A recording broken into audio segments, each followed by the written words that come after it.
Hola amigos, bienvenidos a mi espacio, soy David Parcerisa. Hoy vamos a hablar acerca de una deidad muy poco conocida, de la que se ha hablado poquísimo. Sin embargo, dentro de los círculos herméticos y en especial dentro del gnosticismo, sí que es esencial. Hoy hablaremos de Abraxas, un dios que para algunos encierra el bien y el mal al mismo tiempo. Todo parte de una secta gnóstica que fue fundada en el siglo II por Basílides de Alejandría. Esta secta era reconocida como los basilideanos. Bien, ellos consideraban que el ser supremo era Abraxas. Como podéis ver, era representado con una cabeza de gallo y patas de serpiente. Existen algunas fuentes que sugieren que este saber hermético de Abraxas proviene de una de las doctrinas secretas que dio un iniciado del apóstol San Pedro. Ya tenemos aquí una primera conexión con el tema de Jesús de Nazaret, pero luego veremos otros aspectos que lo vinculan. Vayamos a profundizar un poquito más. Veamos. ¿Quién fue el fundador de los basilideanos? Pues básicamente fue Basílides de Alejandría. Como veréis, este señor poseía un amplísimo conocimiento de la tradición gnóstica, el fundamento de los textos encontrados en 1945 en Nag Hammadi, Egipto. Unos textos que rompieron con las bases del catolicismo, hecho por el cual la Iglesia exterminó a los gnósticos. Sí, fueron perseguidos por sus pensamientos y finalmente los mataron a todos. ¿Sabéis por qué acabaron con ellos? Pues porque, como veréis, su fundamento era que Yahvé, el dios judeocristiano, era en realidad el diablo, el demiurgo que creó al mundo como una cárcel para alimentarse del dolor y del sufrimiento de sus criaturas. Basílides de Alejandría tenía una filosofía muy clara. Abraxas era el verdadero ser supremo, que había generado 365 cielos, como los 365 días que tiene el año. Todo esto tiene que ver con un ciclo de acción divina. Cada día una acción o una virtud del dios. Pero además, en la numeración griega podéis ver aquí que cada letra contiene una equivalencia numérica. Abraxas da un total de 365. Es curioso, ¿verdad? Cómo se juntó la magia, cómo se conjugó el simbolismo, la numerología. Todo va engarzado. Pero según Basílides, estos 365 cielos que despliega Abraxas son algo así como dimensiones, como estratos de realidad. Y el último de estos mundos es el nuestro. Es el nuestro. Nuestro mundo que estaría gobernado por un falso dios, el demiurgo, que sería el Yahvé judeocristiano. Este sería el amo y señor que domina nuestro planeta y que no nos deja evolucionar libremente, sino que nos retiene cautivos. De esta concepción se desprenden datos revolucionarios, como por ejemplo que el motor del que se sirve este demiurgo para controlarnos es la ignorancia del ser humano. La ignorancia para no poder ver nada más allá, encerrado en una burbuja que no permite percibir al Dios verdadero, ni atisbar otros mundos superiores a este. Pero Basílides llegaría a afirmar incluso cosas tales como que Jesús de Nazaret no fue realmente crucificado, sino que en su lugar crucificaron a Simón de Cirene, quien sufrió el Calvario en la cruz por un error de sus ejecutores. Simón de Cirene es nombrado en los evangelios como el campesino que ayuda a Jesús a cargar la cruz hasta el Gólgota. Pero según esta versión habría sido él mismo, Cirene, crucificado, y no Jesús. Este personaje, Basílides, tuvo numerosos discípulos, tanto en Europa meridional como en Egipto, y utilizaba amuletos para ensalzar la gloria y poder del dios Abraxas, supuestamente el verdadero dios. Toda esta escuela de misterios y conocimientos de Basílides acabó extinguiéndose en el siglo IV.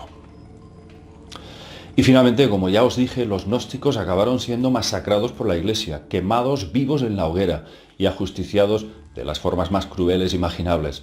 Todo porque los gnósticos creían que Yahvé, el dios judeocristiano, era en verdad el diablo, un usurpador del Dios verdadero que había imitado en parte las leyes cósmicas. Para ellos, Abraxas era ese ser supremo. Y no solo eso, ellos sostenían que Abraxas fue el verdadero Dios que envió Jesús a Jesús de Nazaret a la tierra, como un ejemplo de alma pura y bondadosa, para dar un mensaje que podría cambiar el mundo.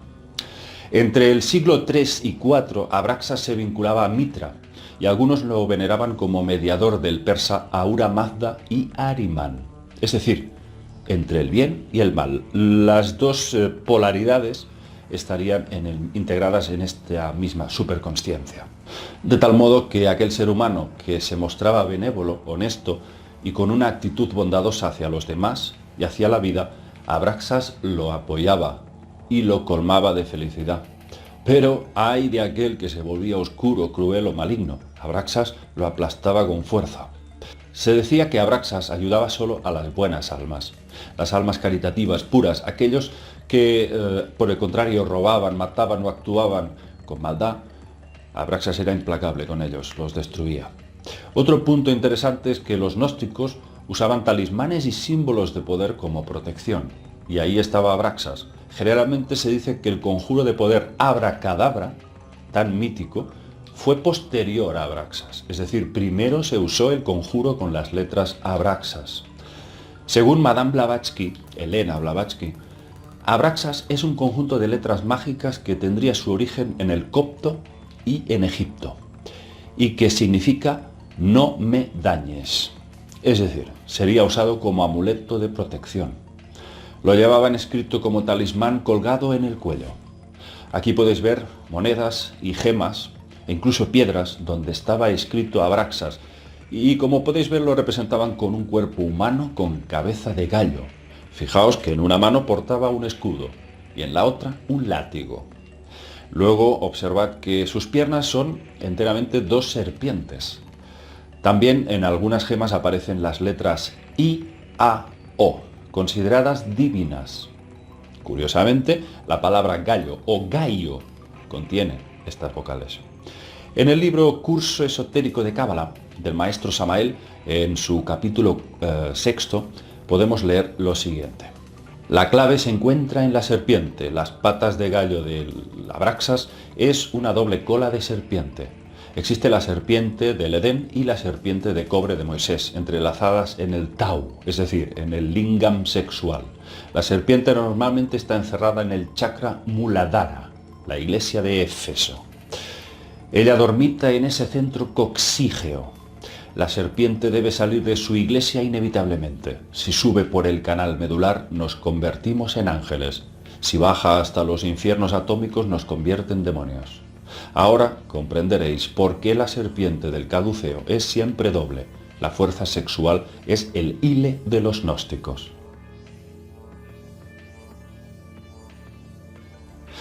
El alma se halla entre dos caminos, el de la luz o el de las tinieblas, y el problema es absolutamente sexual.